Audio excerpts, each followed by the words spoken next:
Hello friends, welcome to NEET Edu Junction official YouTube channel. और दोस्तों, आज की इस वीडियो में कुछ नए अपडेट्स के साथ हाजिर हुआ है और अपडेट है नीट पीजी 2025 काउंसलिंग से रिलेटेड।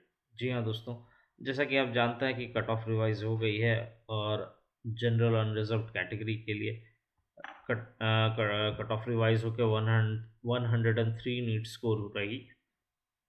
SC ST OBC के लिए ज़ीरो हो गई, ज़ीरो क्या -40 हो गई, 0 परसेंटाइल हुई। और PWD के लिए 90 रही। तो जनरल के लिए 50 परसेंटाइल जो 276 मार्क्स थी उससे 7 परसेंटाइल आ गई। और SC ST OBC के लिए 40 परसेंटाइल थी जो कि 0 परसेंटाइल हो गई। साथ ही साथ PWD कैटेगरी के लिए 255 थी, 45 परसेंटाइल थी, 255 स्कोर थी। वो भी घट के आप 5 परसेंटाइल यानी कि 90 नीट स्कोर तक रिवाइज कर दी गई। तो ऑल इन ऑल अच्छी खासी नीट स्कोर जो है, नीट पीजी 2025 की जो स्कोर है वो रिवाइज होके आई। हमें एक्सपेक्टेशन था कि जनरल कैटेगरी में भी हो सकता है 0 परसेंटाइल हो जाए, बहुत बहुत चांसेस थी। लेकिन अनरिजर्व जनरल कैटेगरी में 0 परसेंटाइल नहीं हुई। खैर, फिर भी 103 परसेंटाइल भी बहुत अच्छी खासी, मतलब 103 स्कोर एंड 7 परसेंटाइल भी बहुत अच्छी खासी रिवीजन हुई है। बहुत कम तक हुई है।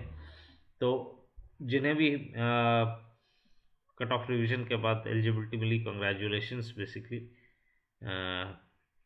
आप एलिजिबल हो गए हैं।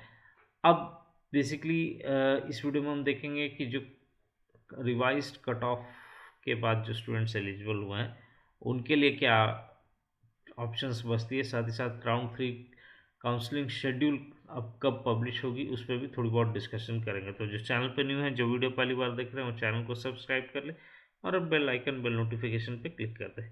साथ ही साथ किसी भी तरह की गाइडेंस के लिए स्क्रीन पर दिए गए नंबर पे या डिस्क्रिप्शन बॉक्स में दिए गए नंबर पे कॉल करें, व्हाट्सअप करें, हमसे कॉन्टैक्ट करें। तो चलिए वीडियो स्टार्ट करते हैं। जो अब जितने भी एलिजिबल स्टूडेंट्स होंगे उनके दिमाग में क्या क्वेश्चन चल रही होगी, बेसिकली यही होगी कि क्या ऑप्शन है हमारे पास कट ऑफ रिविजन की के बाद। अब बहुत सारे ऐसे स्टूडेंट्स हो गए जो radio diagnosis, general medicine, general surgery, orthopaedics, paediatrics and dermatology जैसी top branches, clinical branches target कर रहे होंगे। तो जैसे रेडियो डायग्नोसिस है, जनरल मेडिसिन है, डर्मेटोलॉजी है, जनरल सर्जरी है। जनरल सर्जरी तो मैं नहीं कहूँगा, लेकिन रेडियो, डर्मा, जनरल मेडिसिन, ये 3 ऐसे ब्रांच हैं जो बहुत ही हाई डिमांडिंग ब्रांचेस होते हैं और जिनमें सबसे ज़्यादा कंपटीशन देखने को मिलती है। चाहे वो स्टेट काउंसलिंग हो, चाहे वो सेंट्रल काउंसलिंग हो, चाहे वो स्टेट की हाई फीस कोटा हो, चाहे लो फीस कोटा हो, चाहे सेंट्रल की हाई फीस लो फीस कोटा हो, या NRI कैटेगरी हो, हाई फीस NRI कैटेगरी हो। तो कंपटीशन सारे कोटाज में अच्छी खासी रहती है। तो अभी जिन स्टूडेंट्स को एलिजिबिलिटी मिली है वो अपनी सबसे पहले अपनी रैंक देखें कि वो उनकी क्या रैंक है और वो कहाँ किस पोजीशन पे है। साथ ही साथ वो ये भी देखें कि प्रीवियस राउंड में क्या कट ऑफ गई थी self financing merit paid seats quota में, और साथ ही साथ NRI कोटा में क्या गई थी और किस कॉलेज में कौन सी अलॉटमेंट गई थी। और अगर NRI कैटेगरी आप टारगेट कर रहे हैं तो वहाँ पे कितनी नेगोशिएशन होने की चांसेस है फीस में, या कोई भी नेगोशिएशन नहीं हो रही है, जितनी एग्जैक्ट फीस, ट्यूशन फीस है उतनी ही देनी पड़ रही है।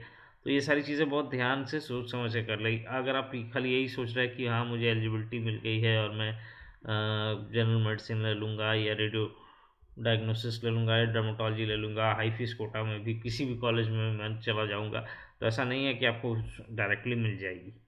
आपको अगर हाई फीस कोटा में भी आपको जाना है तो काउंसलिंग के थ्रू ही जाना है। बस फ़र्क इतना है कि आपको यूनिवर्सिटी या कॉलेजेस में नेगोशिएशन करना होगा। और अगर आपकी बजट है कि पूरी की पूरी फीस आप दे सकते हैं, तो आप कोई भी कॉलेज के लिए अप्लाई कर सकते हैं अगर आपकी उतनी बजट है, एनआरआई कैटेगरी की या मैनेजमेंट कैटेगरी की या अदर्स कोटा की कैटेगरी की। लेकिन उस हाई फीस कैटेगरी में भी अगर कंपटीशन अच्छी खासी रहेगी तो आपको वो कंपटीशन फेस करना होगा। ये चीज़ आप अपने दिमाग में बैठा लीजिए।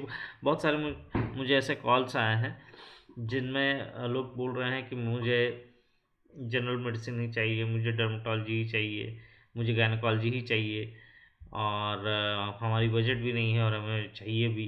तो हर चीज़ नहीं पॉसिबल है। आप या तो अपनी मेरिट देखिए या अपनी फीस कर फीस की कैपेसिटी देखिए। आप अगर आपकी फ़ीस की कैपेसिटी भी नहीं है और आपकी मेरिट भी नहीं है तो आपको मिलना मुश्किल है, क्योंकि अभी कोई भी अलॉटमेंट होगी, कुछ भी होगी तो वो काउंसलिंग के थ्रू ही होगी।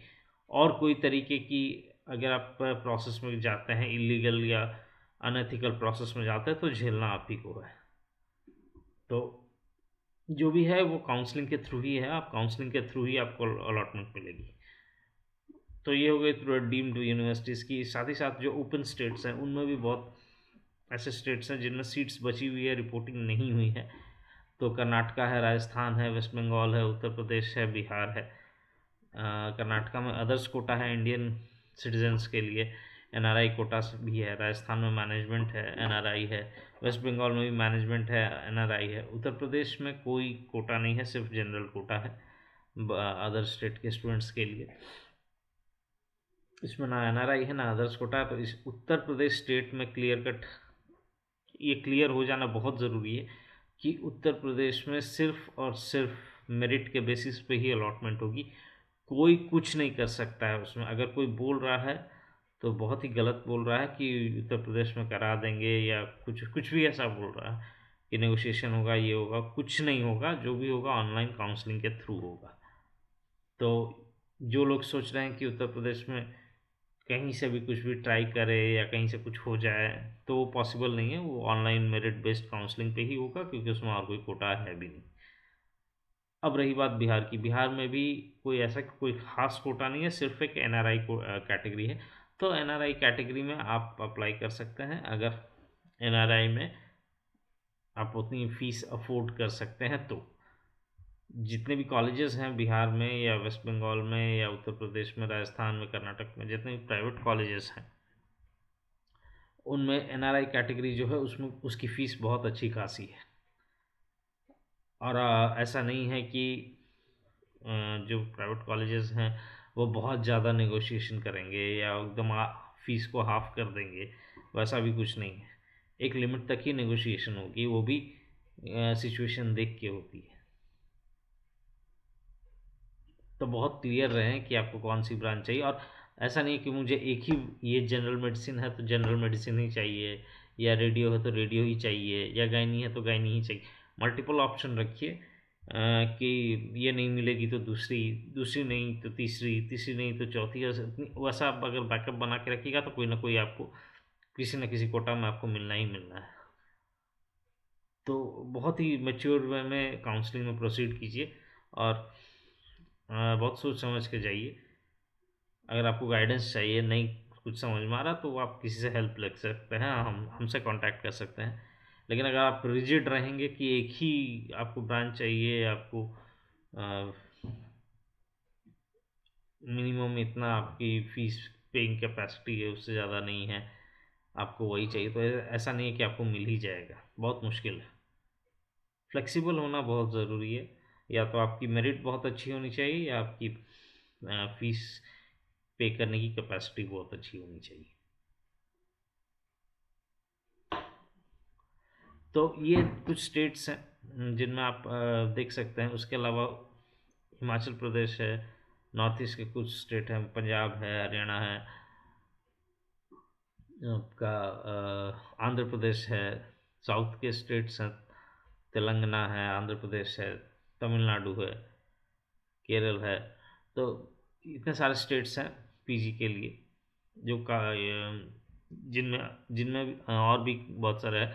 लेकिन बेसिकली जो सबसे ज़्यादा हाई डिमांडिंग स्टेट्स रहते हैं वो यही रहते हैं, कर्नाटक, राजस्थान, वेस्ट बंगाल, उत्तर प्रदेश, बिहार, क्योंकि इनमें सबसे ज़्यादा नंबर ऑफ़ कॉलेजेस हैं। और हाँ, मध्य प्रदेश भी एक ऐसा स्टेट है जो थर्ड राउंड में अगर सीट बच जाती है, सेकेंड राउंड में जो सीट बचती है तो वो खोलते हैं अपनी थर्ड राउंड में काउंसलिंग। तो ये स्टेट्स आप टारगेट कर सकते हैं, डीम्ड यूनिवर्सिटीज़ आप टारगेट कर सकते हैं।